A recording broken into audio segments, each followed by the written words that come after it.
So former president candidate Ross Perot dies at 89. Yeah, he was 89 years old. He was battling leukemia. Ross Perot, he ran for president in 92 and 1996. In 1992, he ran on the independent ticket. I remember his running mate, James Stockdale. I think Stockdale died in '06, in 2006, I think. I could be wrong. I know Stockdale's been dead a couple of years. But Ross Perot, he decided to run for president on the independent ticket. He was a Texas billionaire and a businessman. While he was running for president in '92, I remember he dropped out of the race. I think he was leading President Bush a little bit, and Clinton, but he decided to drop out of the race. But months later, he came back into the race. I think it was in October before. He was at the debates. No, it was before the debates, I think. Remember the president debates between Bush, Perot, and Bill Clinton? They were all sitting on those chairs. Usually, president debates, they always stand on the stools, well, not the stools, the podiums. But this was a little different. They were all sitting on the chairs talking to the people. That was actually one of my favorite debates. And I remember Perot tried to run for president again in '96. This time on the Reform Party. You might as well say Independent Reform Party, whatever party you want to call it. Independent to me, independence or an independent is not really a political party. But some people might say it is a political party because for whatever reasons. This is just me thinking. I know I'm not a smart man. I'm just giving you my own advice. But 1996, he ran for president again. This time he chose. I know the guy's first name. His running mate Patrick. I can't think of his last name right now. But he didn't. He lost. Both 92 and '96. He didn't even win one state. Not one state in the electoral college.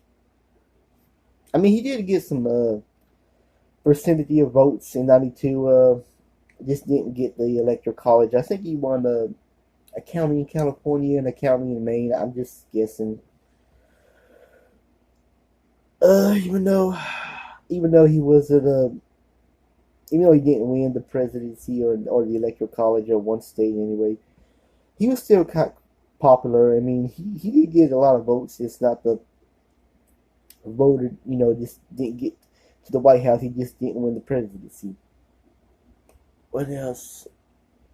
Something about him I wanted to say. Hold on.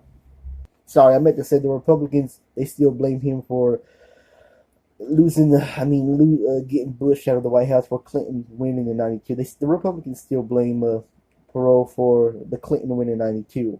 Whether that's true or not, I can still see them being upset. Their top guy, their main chief, President Bush, the head of the Republican Party since he was president, he lost that election. I just saw the interview on CNN where back in '98 when Wolf Blitzer was some guy was calling Perot on the TV and he was asking would he run in 2000. He said he wouldn't run in 2000. I think he said I had no plans to run for president or for front office in the first place. I forgot what he said, but yeah, rest in peace, Ross Perot. That's all I wanted to say. He may have never been president, but he was still popular with some voters. Well, a lot of voters, especially the ones in Texas. I used to love when he used to say these these sayings. How should I say this? He used to say you can't. They made fun of this on all of the '90s when he used to say these words like you can't fry balloons or something like that. And the House Sparks committee was making fun of him, and he said, "Hey man, you can't milk a goat you can't milk a cow when he gets to the slaughterhouse." He used to say these kinds of words that make you laugh. That's all I'm gonna say. I lost my train of thought here again, but rest in peace, Ross Perot. Whether you like him or you didn't like him, he was a decent guy. Rest in peace, Ross Perot.